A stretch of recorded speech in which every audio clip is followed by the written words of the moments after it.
Hey, this is Roy Samuelson with the ADNA Presents. This is the third and final section of Bridget's interview with me about my book, A Voice Actor's Guide to Audio Description Performance.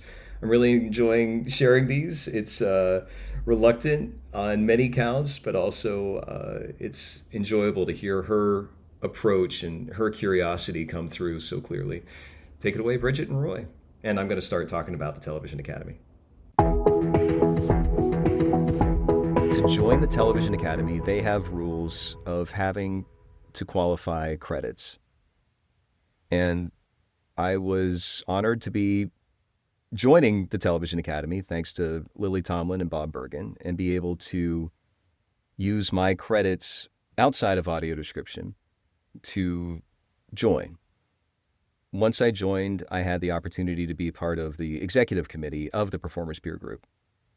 And that means that a bunch of us performers would meet with the governors of our specific peer group, the performers, and share ideas. How can we help build our industry up? What does professionalism mean? How can we help support the excellence of our fellow peers?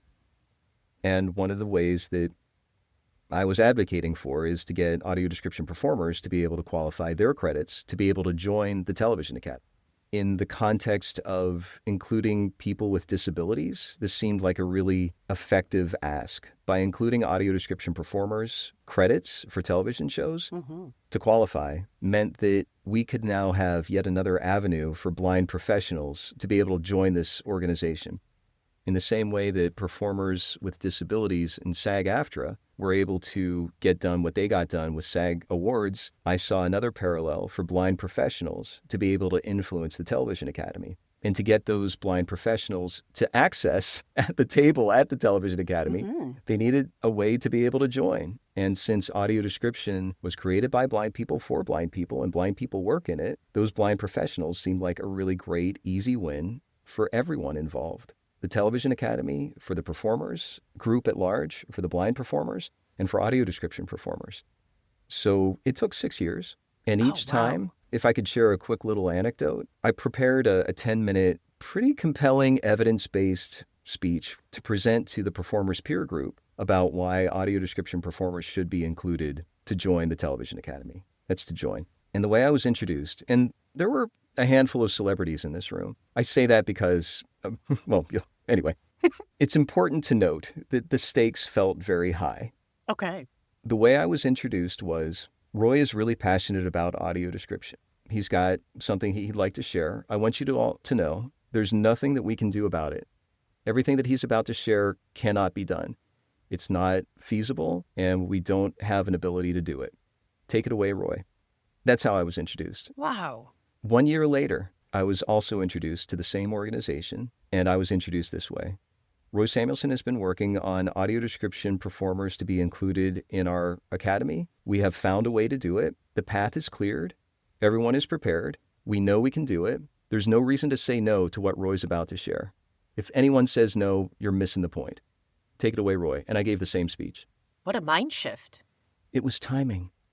The enemy of time in audio description, of us not having enough time in between cues, the dialogue dodging, and the strategy of time, that 365 days, give or take, was the difference between an absolute sorry, no, and an absolute, this is a definite yes. And if you say no to it, you're an idiot.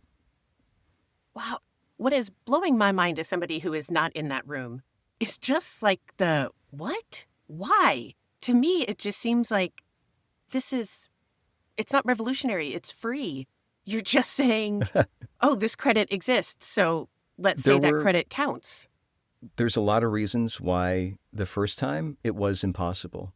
There were so many reasons. What I think is really notable is not the shock of the 180-degree turn, but recognizing how much behind-the-scenes work went into going from that no to yes.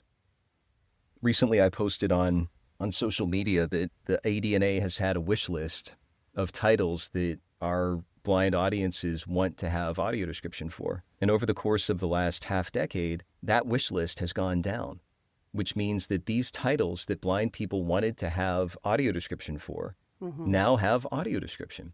Now, the wish list is not complete. It's not gone. It didn't disappear. And I used that word inappropriately in the blog post, and thankfully somebody called me out.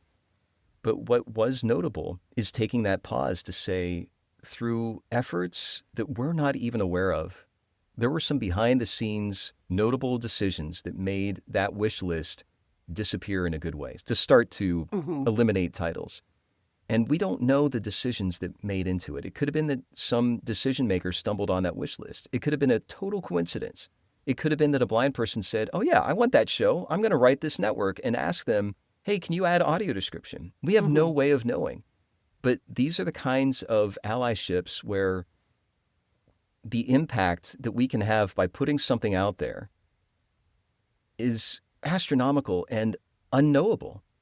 And I use that example again of the Television Academy going the 180-degree shift from absolute no to absolute yes.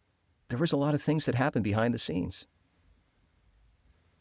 The kind of pushback you got on the word disappear, watching that kind of unfold within the discussion group, to me, it was just this very powerful moment of like, see, if production companies and distribution companies don't think the audience is paying attention, we just got a very well-reasoned argument about the word disappears.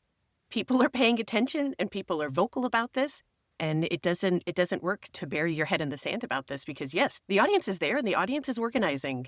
I definitely recommend every listener to read the section in the book that has this amazing diatribe. And that's what you call it, Roy, is a diatribe about the audience experience for audio description, especially when it goes wrong, because you just feel it so deeply in this incredibly detailed haiku of a section where I want to complain about this because it's not right, but where am I doing it? How am I doing it? Whose responsibility is it? It was very eye-opening to think about, even as a sighted person, being an ally, this is what it looks like. It's in the weeds with everybody and not making it one person's issue. That, yeah, there's a lot of behind-the-scenes work that's happening to get things off that list.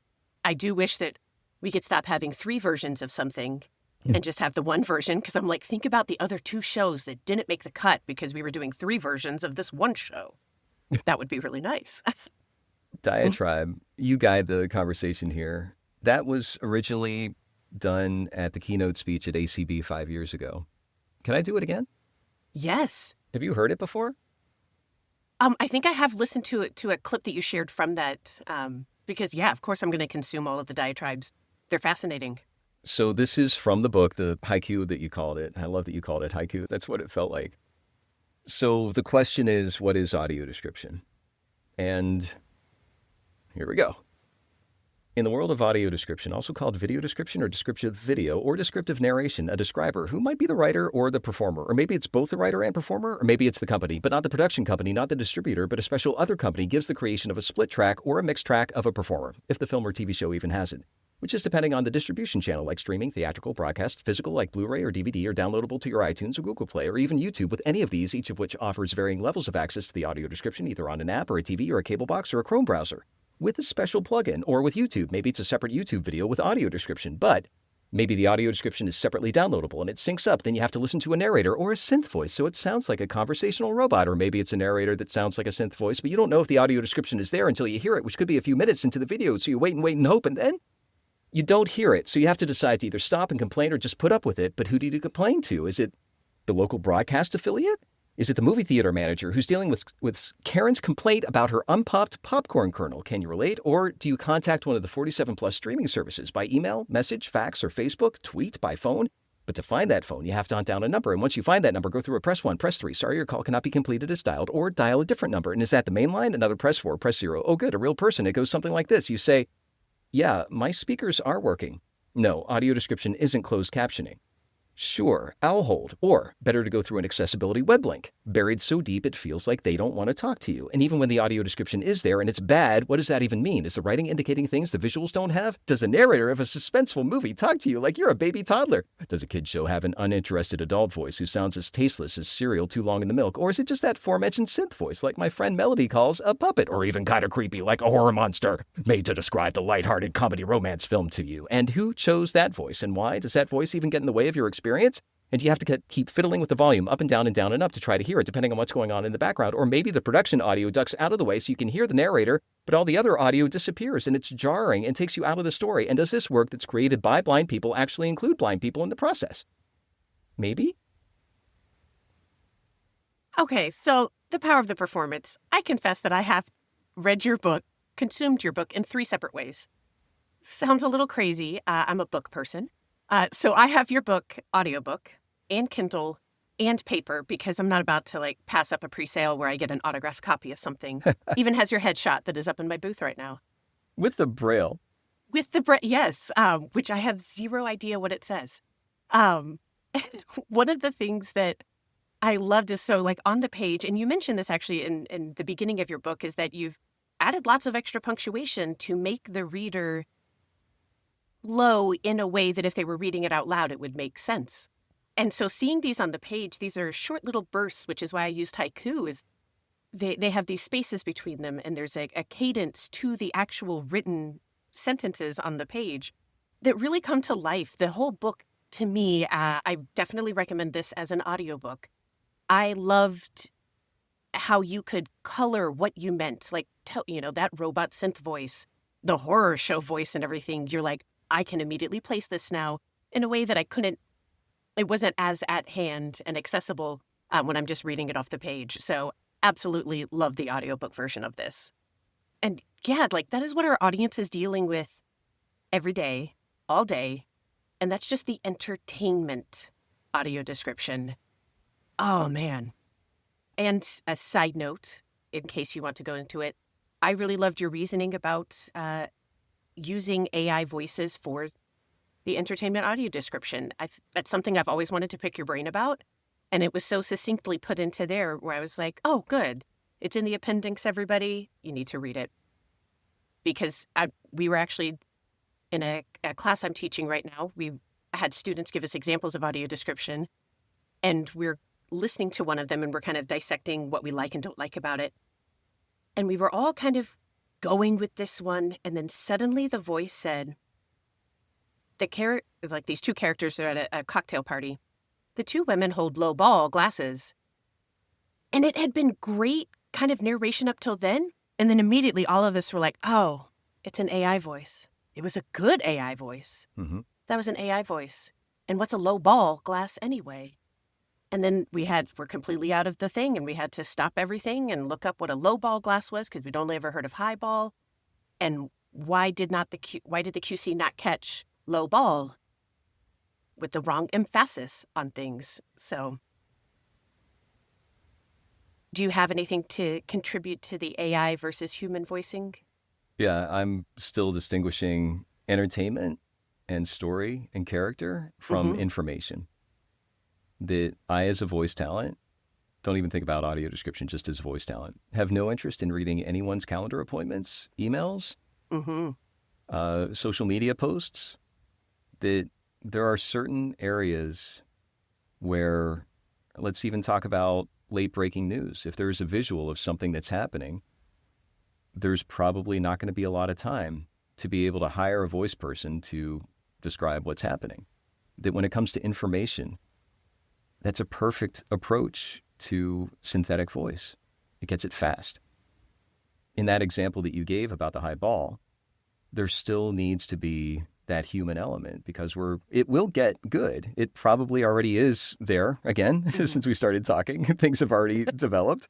But I find it notable that this is not a slap-on fix, that there still needs to be that human touch. I used the example recently about how AI in general feels like hiring a really smart intern that every interaction, they take a shot of alcohol. So if you ask too many things, it starts acting really drunk and hallucinates. We're still talking about the nuance of synthetic voice and human performance. And again, I nail it down to when it's story-based and there is that emotion. At this point, I'm seeing synthetic voice get better and understand context and make decisions that are based on the intent of what's happening. But we're still not there yet. And so that flattened, I think even in the book I use this example, it's like She walks into the pit of hell. She dies. That sounds incredibly conversational, but it Mm-hmm. takes you out. Yeah, I loved how you had really painted the picture on how much time it's going to then take somebody in the production workflow to add that nuance in there. Already as a writer, if I'm writing, in advance, I'm writing for a text to speech voice. There's so much that has to go into my writing to make the text to speech voice say what I want it to say, that it doesn't presence, it's presents. Bows versus, you're spelling things differently. And there's so much time that is being taken up as a writer. Did I get the voice to say it? And that's just me getting correct pronunciations. That has nothing to do with me then trying to get the nuance of did they say it correctly? Because that's out of my hands. I can only work on the pronunciation of that voice. So I was very thankful that that AI conversation was included in the book, because I feel like it's one that voiceover artists are being faced with constantly. I feel like every contract lately is coming with a clause or okay, and then we also want to have use your voice as a voice model.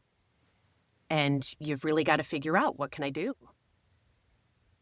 I'm looking at linguists specifically on the AI engineering side, not even talking about audio description. Let's talk bigger AI picture. One of the things I love about the book is that it does scale, not only on the disability side, but also on the technology side, that here are these linguists that are programming AI to understand language, and that each language has its own nuance. You named a few just in this conversation of presence versus presents. Each of those kinds of experiential language turns that don't necessarily make sense if you write it out in a standardization. Okay, here's how English works. This is the book that you follow English by. And if you do follow that, then you're going to sound like an idiot in any English-speaking language. Probably the same for Spanish or Japanese, that there is that experiential experience. And I find it fascinating. Let's bring it back to blind professionals and blind audiences, that experience is not duplicated by putting on a blindfold. Yes. Yes. And that scales to other areas outside of disability. When we are slapping AI on everything, AI has incredibly positive uses. I'm not saying that this is all evil, but recognizing the challenges there and being able to see, oh, this is something that we really need to be sensitive to because it's going to come across the wrong way. That needs to be watched. I think this next question might be in that vein of like the quality of AI and everything. In the appendix, you have a very moving section centered on your late friend Kevin. And you mention the creation of Kevin's Way.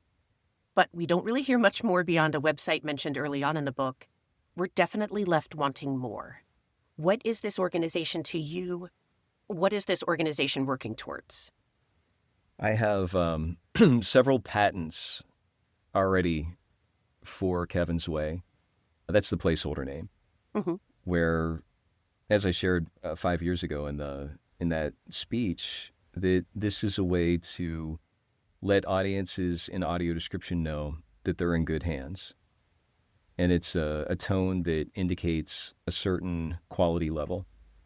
It's not necessarily the best quality. It can be other kinds of quality. It could be, here's something that's just, okay, we checked the box because that's all we got. I'm a student film creator who is in high school, and I wanted blind people to have access to my YouTube video.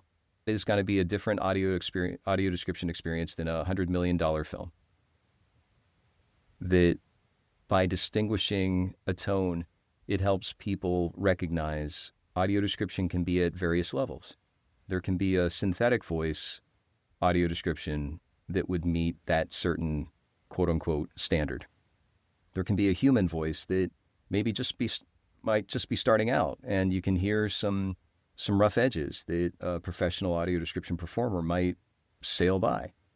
And then you can have that idealistic immersive experience. And Kevin's Way is that attempt to quantify that and to give an an actual indication so that it can be measured. And I've been very eager to get this going and watch the space. And how is the audience let in on whether or not this has that kind of mark of approval? It's an audio tone at the beginning of the audio description track. There's been so many times where a film starts with dialogue and a blind person is anxiously waiting to find out if the audio description is even turned on or not. And sometimes they might wait 5 minutes into a film because it's all dialogue at the top. Mm-hmm. By having that tone at the beginning, it lets the blind audience know, oh, I'm in good hands. Nice. Yeah, I do kind of love the moment when you're watching, like on Netflix, a red letter N unfolds into a spectrum of colors. And you're like, awesome, AD's still on. I got AD on this show. That would be such an anxiety reducer to have a tone that just let me know, I got this. Device works, show works. My money was not wasted. My time is not wasted. I get to have it. It's the tone's already in a handful of examples. We had a music composer, also a musician for a well-known band, collaborate with a blind composer to create the tone, and it is the letters A and D on the piano. Oh. How are you getting the word out to audiences? Hey, this tone is what that means. Right now, we've got a handful of films that I've been lucky enough to produce the audio description for, and I've asked for it to be included. Anytime that there's an opportunity to do that, this is something I can't do on my own. So I've been eagerly talking with many people, and I look forward to sharing more. Nice. To me, that's one of those, so much of like being an audio describer, especially like for live performance, is just the advocacy for my audiences. And I feel like this is one of those moments where my brain is definitely jumping ahead to like, oh, well, is there like a title screen that lets in everybody that's not listening to the audio description know what that tone meant, so that I can now go, oh, I didn't know that that's what that tone was. Now I know I can be watching it with my friend or my family member, and everybody can have the same experience now, and I'm not going to be quietly whispering to them in a show. To Very that point, cool. there's a lot of streaming services that have the AD : and or a parentheses, excuse me. And I use that in the book. That's part of the little gesture. At the very top right, there's some people thought, oh, you got a typo. It's like, no, it's deliberate. Yes, that is absolutely what audiences are looking for when they're on those streaming platforms. In the same way that lots of audiences are like, oh, it doesn't have CC, doesn't have captions, then I'm done. I'm out on this one. Yes, those tiny little symbols, they mean something to everybody. To kind of close up everything, we've touched on some of these things, but what advances or innovations have you already seen in AD since your book has come out that has you excited for the future? I think audience engagement, specifically blind audiences, specifically blind voice talents, specifically blind professionals, are really starting to celebrate the work that they do. Audio description has awards that are coming out soon. And since that started, I've been advocating to, again, include the names of the people that actually worked on it, not just the company facility. And as of last year, they've started implementing that. And that's now a part of the awards that ADP is honoring, the specific writer and the voice talent for the award-winning audio description tracks. That feels like a huge victory. There had recently been a lot of discussion. Wasn't there a new kind of credit that came out? Like an inclusion of somebody? We have, for the first time on a major TV show, quality control credit for Yes. The Last of Us Season 2. Nice. So Serena Gilbert was the quality control for that HBO Max series, and she brought it. That's it. So she's right up there in those credits, right alongside the production company, the writer, and the narrator? Yeah. Or the performer? Nice. Yeah. Nice. And it was great to see how HBO, specifically the show, celebrated it too. Because I know that like on Netflix, All the Light We Cannot See, they have an audio introduction. And I'm like, I would like that more. There's already the extras tab. I would like to see more of that. That got me very excited. That's right. And that's what we were talking about with these interviews, being able to get those writers to talk about those things that they don't have access to because of the enemy of time. It's great. Yeah. I feel like those things were so prevalent on DVDs. Like, how often did you buy a DVD because you got the play-by-play commentary by the director and the cast? And now I feel like they're, in the cyclical nature of technology, we're revisiting that now with all of the podcasts that have sprung up with actors reliving their show that was really popular like 10 years ago, and they're walking us through things. There's a streaming service that is so close to that, where they have like video casts where they've got actors walking through the set and talking about their cool costumes and things. And I was like, oh my gosh, you guys are so close to this being an audio introduction. But they never actually talked more about the visuals other than, isn't this a great room? And I'm like, it is. Tell us about this Edwardian room, please. And then Netflix went and just knocked it out of the park with All the Light We Cannot See. And that's one of those things where I'm like, let's get more of those. The work already exists, somebody's already done all that research. You just got to do a little interview about it. Do you have any other final thoughts on your book? I want to say Anything thank more you. in the works? Yeah, there's been even more work that's been coming out. I'm excited to share that also as soon as I possibly can. But I want to thank you for being the first of a handful of people to ask to interview me about the book. And it's hard to put this out on my own podcast. I've exclusively been the host and the interviewer, not the interviewee. So I appreciate your thoughtful questions and how the book has been received. It means a lot to recognize, we've got a visual effects disabled executive that is sharing the book too. So I like how while it is explicitly about audio description performance, how there's some spillover effects that others are finding benefits. Absolutely. Awesome. I can't wait to read what you write next. Can't wait to share. Okay, so Roy, we've been talking a lot about your book. Where do we find it? How can we get it? I know I own multiple versions of it. Where do others get it? There's digital, there's the hard copy, which the print version, and the audiobook. And it's also available on Bard for blind people that want to access it. If you want to go to roysamuelson.com/book, all the different formats, whether you're on Kobo or Kindle or Audible. And I believe if you sign up, you can get a free chapter.